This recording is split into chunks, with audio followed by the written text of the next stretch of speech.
Hello everyone, welcome back. So in this video, I'm going to show two ways on how to release a cheesecake from a non-springform pan. So in this video, I used regular aluminum cake pans. Please keep watching.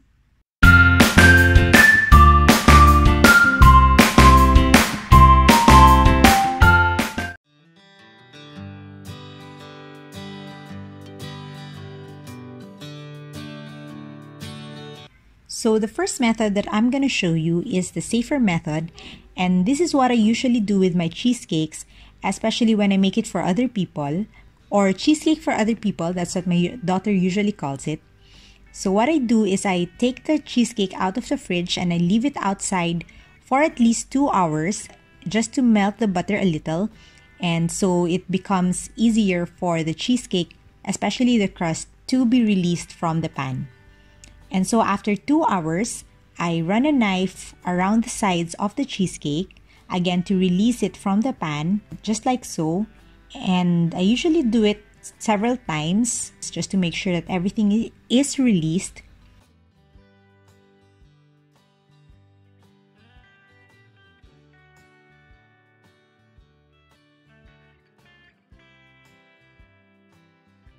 So as you can see here, I just took some of the bits and pieces there just to make it cleaner,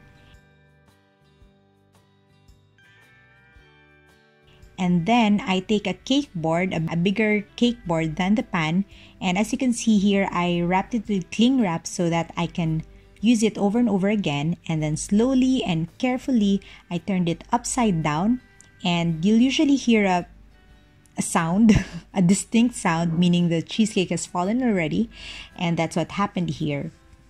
So when you hear that sound, you'll know that the cheesecake has already fallen and that it's finished. So that's it. And then I take another cake board, a clean one. Well, not that the other one's dirty, but I take a new cake board, which will now become the base of my cheesecake. And then I turn the whole thing upside down again, and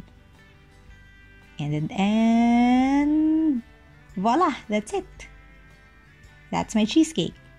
So that means you don't really need a springform pan to bake a cheesecake. So this second method is for when you're in a hurry, or if you just don't have the patience to wait for 2 hours. So I took this cheesecake out of the fridge, and to be honest, I left it for 15 minutes outside because I was just too scared.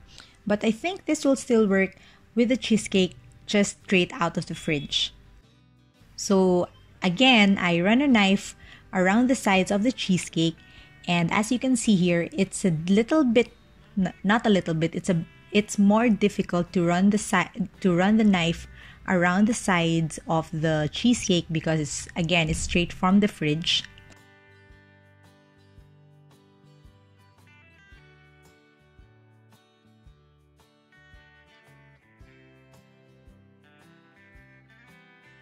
And then I take the same cake board and carefully turn the cake and the cake board upside down.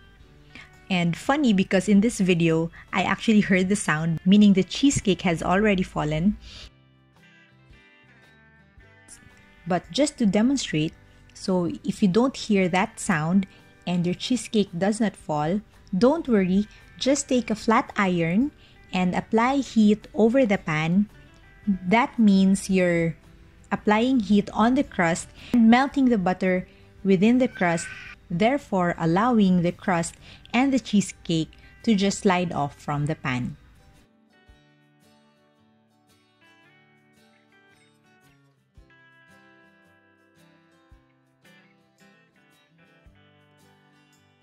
So now I'm taking another cake board, which will again be the base of this cheesecake, and then slowly, whoops,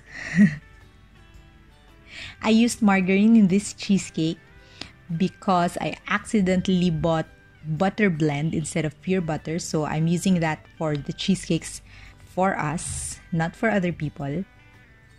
And yeah, again, I turned it upside down, and then voila, there's our cheesecake.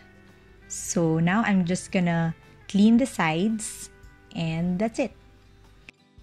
So this is the finished product. The first cheesecake I made was a blueberry cheesecake for other people.